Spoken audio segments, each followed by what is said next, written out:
Depuis ce vendredi 10 février 2023, Pierre Palmade fait les choux gras de la presse française pour une bien triste raison. En effet, alors qu'il se trouvait au volant de sa Peugeot 3008, l'humoriste s'est retrouvé impliqué dans un terrible accident de la route.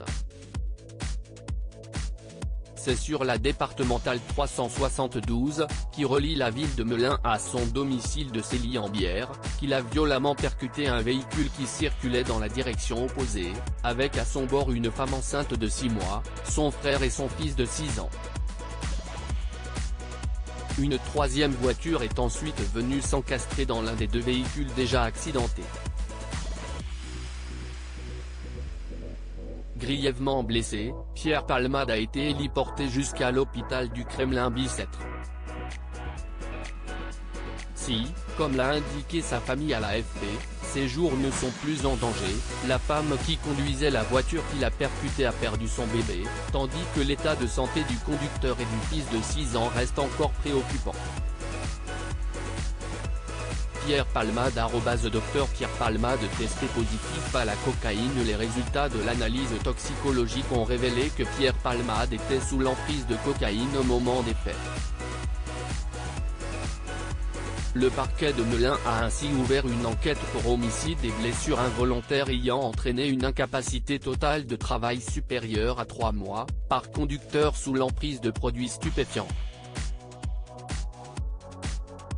Au cours des premières investigations, des témoins ont indiqué aux enquêteurs avoir vu 2 individus sortir précipitamment de la voiture de Pierre Palmade pour prendre la fuite. Ces 2 derniers, qui risquent d'être inculpés pour non-assistance à personne en danger, sont activement recherchés par la police. Ce dimanche 12 février, une perquisition a eu lieu au domicile de l'humoriste de 54 ans.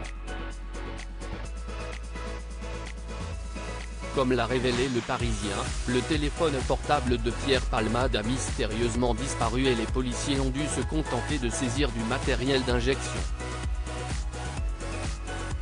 Un artiste torturé, Pierre Palmade ne l'a jamais caché, il a connu de longs problèmes d'addiction à la drogue par le passé. Ce qui a quelque peu entaché sa carrière, comme l'a révélé Jean-Luc Moreau, qui a travaillé avec l'artiste sur la pièce de théâtre Si c'était à refaire. Lors de son passage en décembre dernier dans l'émission Chez Jordan, le metteur en scène a fait part d'une anecdote révélatrice à propos de l'addiction de Pierre Palmade à la cocaïne. « J'ai eu un petit souci le premier jour de répétition de la pièce. Il y a eu un problème de drogue.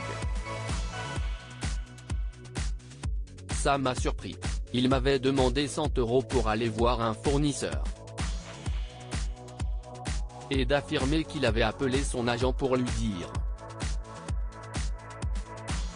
Et ce dernier n'aurait pas été surpris par cette information, on va tout de suite vous rembourser, aurait-il répondu à Jean-Luc Moreau.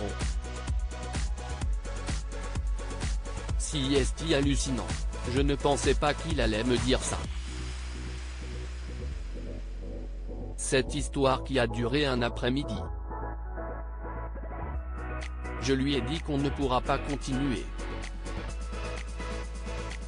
De ce jour-là, pendant les répétitions et durant l'année, il était impeccable. A néanmoins assuré l'ancien juré de l'émission On ne demande qu'à en rire. Une séquence qui avait été coupée au montage avant sa diffusion sur C8 et que le site Jean-Marc Morandini. Comme vient de dévoiler, il y a quelques heures, la chaîne d'infos en continu CNOO a révélé qu'un des 2 fuyards présents à bord du véhicule de Pierre Palmade s'était présenté dans un commissariat, où il a immédiatement été placé en garde à vue.